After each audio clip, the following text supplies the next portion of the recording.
Hello friends, welcome to my new vlog. तर आज आहे 1 जानेवारी 2026. तर मला सकाळी जायचं होतं मंदिरात, पण मला ऑफिसच्या कामामुळे जमलं नाही, कारण की आज मला ऑफिस होतं, वर्किंग होतं. यांना सुट्टी होती, पण ह्यांनी अख्खा दिवस असा लोळून काढलाय.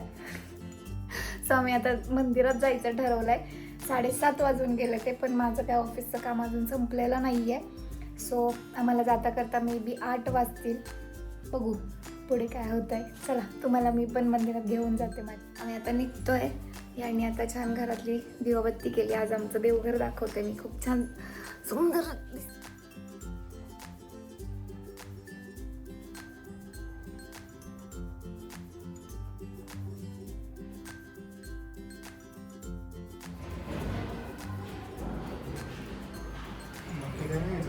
नाही नाही हो.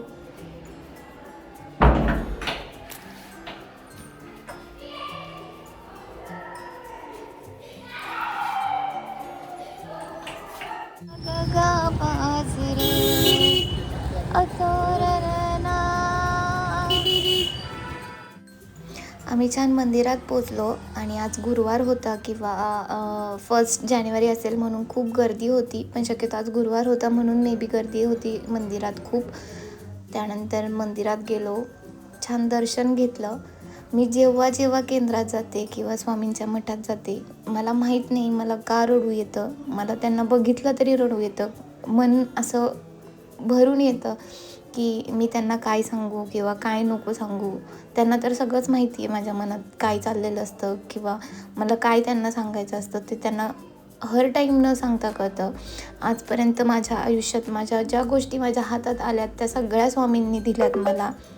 माझी कधीच अशी इच्छा नाही झाली का स्वामींकडे खूप भरभरून मागावं, आणि त्यांनी मला न सांगता सगळ्या गोष्टी दिल्यात आजपर्यंत. सो मी त्यांची आयुष्यभर ऋणी राहील या गोष्टीसाठी आणि त्यांची सेवा करीत राहील. सो मी हर टाईम स्वामींना सांगते की माझ्याकडून तुमची जेवढी होईल तेवढी सेवा करून घ्या, पण माझ्या डोक्यावरचा हात तुमचा कधी काढू नका.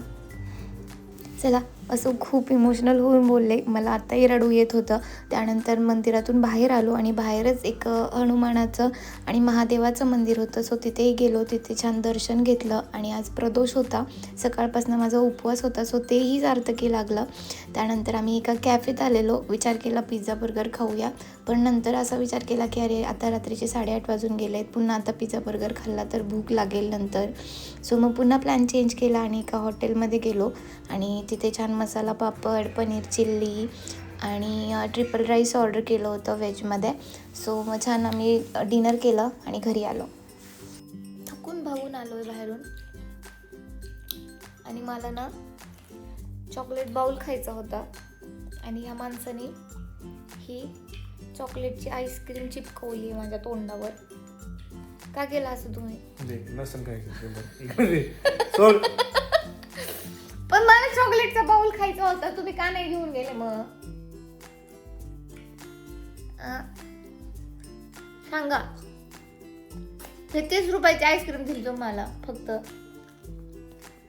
सांगा का नाही घेऊन गेले मला चॉकलेट बाउल खायला? नाही काय? ठीक आहे.